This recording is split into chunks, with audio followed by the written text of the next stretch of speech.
من كان يرجو لقاء الله فإن أجل الله لآت وهو السميع العليم. Baik.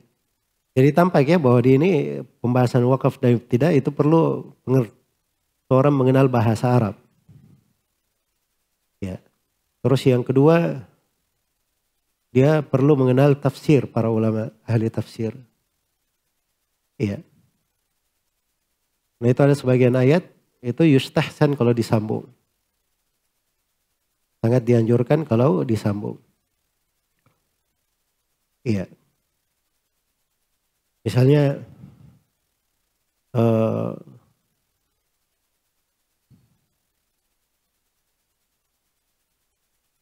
pada ayat tentang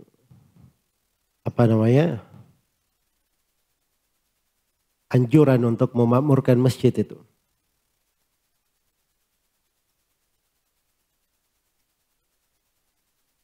Fi buyutin adinallahu ay yurfa'a wa yudhkara fiha ismuhu yusabbihu lahu fiha bil guduwi wal asali rijal. Nah, itu wakafnya di situ di rijal. Sebab rijalun itu fa'il untuk yusabbihu lahu fiha bil guduwi wal asali rijal. Rijal itu fa'ilnya. Jelas ya? Ya kalau dia berhenti, dia ikutkan fa'ilnya, itu mengikut, mananya masuk. Makanya bagusnya dia wakaf di situ. Walaupun boleh dia wakaf di akhir fasilah, boleh. Sudah diterangkan ya, itu boleh. Tapi ini kita bicara masalah yang mana yang paling bagusnya. Ya karena itu ada wakaf hasan, ada wakaf tam, ada wakaf kafin. Kan begitu.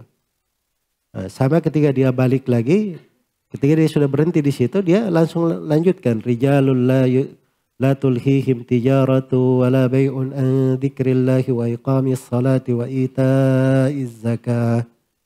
Itu enak sudah nyambungnya. Jelas ya? Baik. Jadi itu ada keterkaitan makna. Kadang itu dipahami dari tafsir ayat. Dari tafsir ayat. Makanya orang-orang Indonesia itu kalau di masalah melafadzkan Al-Quran, qiraah, bacaan, wah itu paling jago itu. Sering juara orang-orang Indonesia untuk tartil qiraah internasional. Tapi yang paling masalah itu di wakaf dan ibtida. Paling masalah, paling banyak keliru. Ya. Baik kalau dia tidak belajar bahasa Arab. Ya seperti yang saya sebut itu tadi. Kadang kita di belakangnya itu ngeri-ngeri juga sholat di belakangnya. Karena kadang berhenti bukan kepada tempatnya. Apalagi kadang sebagian ada yang menyambung-nyambung, tidak pas cara menyambungnya. Iya. Baik. Berikutnya di antara bentuk ibtida, ada ibtida hasan. Ibtida hasan ini kalau dia terkait dengan sebelumnya secara lafaz, bukan secara makna. Iya. Baik. Misalnya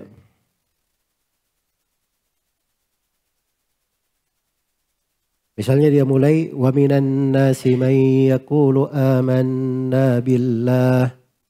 Itu mulai dari situ kan bagus itu. Sebab kalau dia sambung dengan ayat sebelumnya itu menjadi tidak cocok. Atamallahu ala qulubihim wa ala sam'ihim wa ala basarihim gishawatu wa lahum adabun azimun wa minan nas.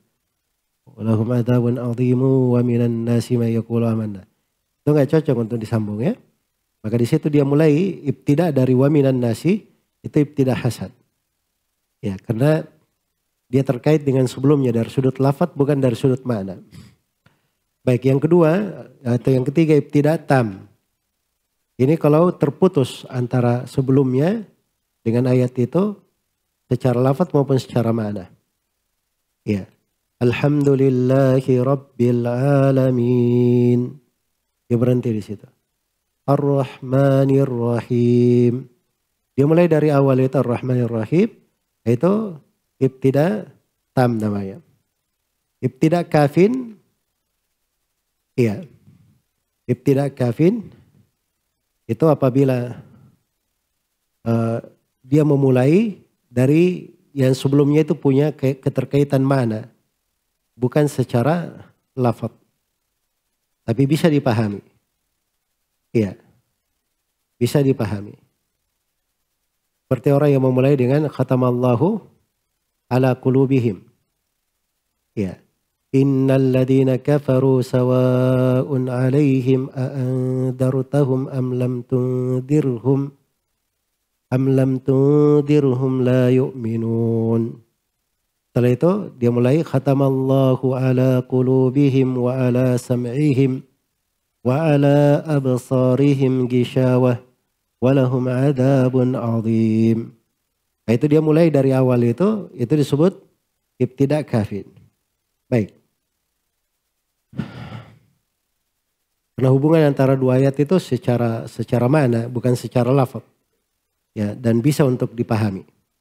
Bisa untuk dipahami. Setelah itu penulis rahimahullahu ta'ala, itu ringkasannya tentang hukum wakaf dan ibtida.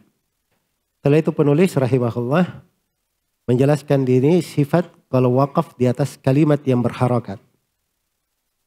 Iya. Wakaf di atas kalimat yang berharokat.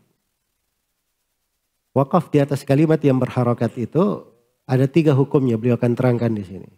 Bisa dengan disukun, bisa dengan diismam, dan bisa dengan diraum. Jadi ada sukun, yang kedua lismam, dan yang ketiga ar-raum. Ini 3 hukum akan diterangkan di sini. Nah, ini pembahasan yang keempat ya, sifatul waqaf alal kalimatil mutaharrika atau mutaharraka. Ya, sifat waqaf di atas kalimat yang berharakat. Kata beliau wabis sukuni kif alal muharraka. Cetakannya agak masalah ya. Diperbaiki itu al muharraka. Wazid al ishmamu. Ini juga sama ya. Lishmamu bacanya. Bukan al ishmamu. Tapi wazid al ishmamu di dhammil haraka. Ya. Katanya dengan sukun berhentilah di atas huruf al muharraka. Itu asalnya. Jadi asalnya kalau ada harakat, asalnya kita berhenti di atas sukun. Ya. Nah, itu kebanyakannya ya, orang kebanyakannya seperti itu. Alhamdulillahi rabbil alamin. Ya, berhenti di atas nun sukun. Ar-Rahmanir Rahim. Mimnya sukun. Maliki yaumiddin. Nunnya sukun. Dia berhenti di situ di sukun. Itu asalnya. Baik. Kemudian yang kedua wazid al-ishmamu li dhammil haraka.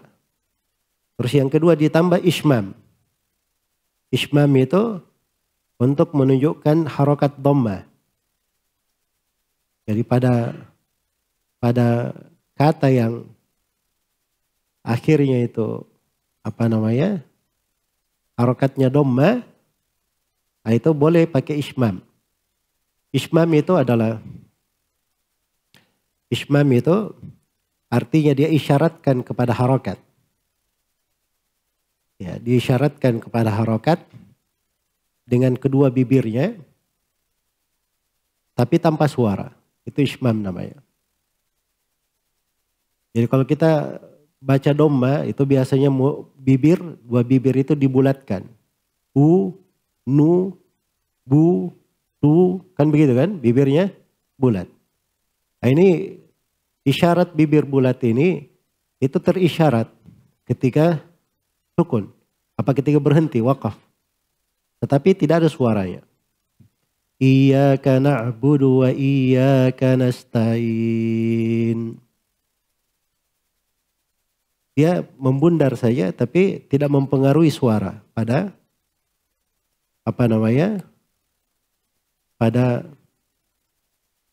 ayat itu. Iyyaka na'budu wa iyyaka nasta'in. Itu harakat bahwa itu sedang apa? Dia dhamma. Ya. Yang kita baca kan kalau ishmam itu di ayat di surah Yunus ya, di surah Yusuf ya. Malaka la ta'manna ala Yusuf. Jadi dia tetap dia ismam, dia isyaratkan, tidak isyaratkan, bunyinya sama. Malaka la ta'manna ala Yusuf. Jelas ya? Itu namanya ismam. Dan ismam ini khusus untuk harokat dhamma. Khusus untuk harokat dhamma.